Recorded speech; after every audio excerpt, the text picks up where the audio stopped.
sarrisi ni fote isaye. Mau sih was anjir boy. Amani timbe kasa.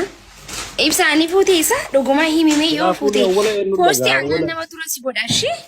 Ha? Posti si gona yo fote ganu timi. Ati mali fakat turte ko ila amma mali hujrta. Ati matit. Animo. Ani wave tau jratio.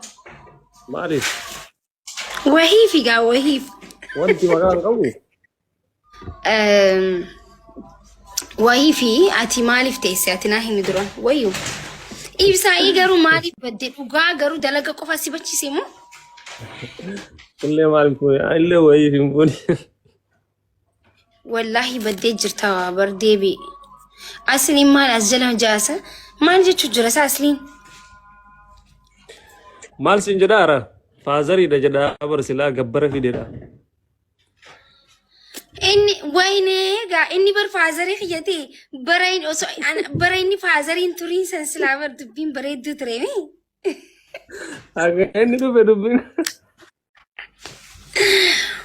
Haasawun ebar abbaa kiyya kunis araadaa ta'uu qaba barsilaa bar araadaa ta'uu qabaami.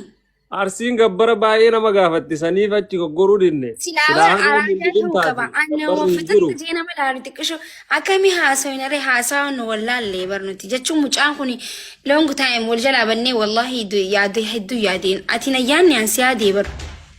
Baxaan yoo si yaada nuka. Isuma dhugaa rabbiitii bar. Sababaas liiba deera. Maaliif? Gabbaran taane na qabate. Way hinjettu gabbara maal gabbara illee haasawitanii ture eddaanu. Akka waan durbasaa lafa waliin gurguratu. Shit. Faranjiin gizee aartu shit jetti chaarjii xiyyan jalaa dhumatu jira ibsaa xiyya. Isa akka hiree ama qabdu haadha. Ni jira garuu xiqqishoo bikka fagoo jira. Ibsaa keenya jechuu fedheeti bar. Ibsaa keenya jechuu fedheeti bar. Akkasiin jedhu. Anumatti hin argin moo zamoona akkana sirraa bareede hoo? Ara atumaan an argine bar. Malee ture eeganarraa babbareede. Akkas taatu bareedu. Amma booda seeraan argaa. Tole bakka bahuuf deemashii. Chargii kiistii qaba anta chargii kun dhugaa maaliif amma sa'a kana namarratti cufa bakka nageetti ture shii. Haayee coo. Hayyee nageetti maal taatee hoo?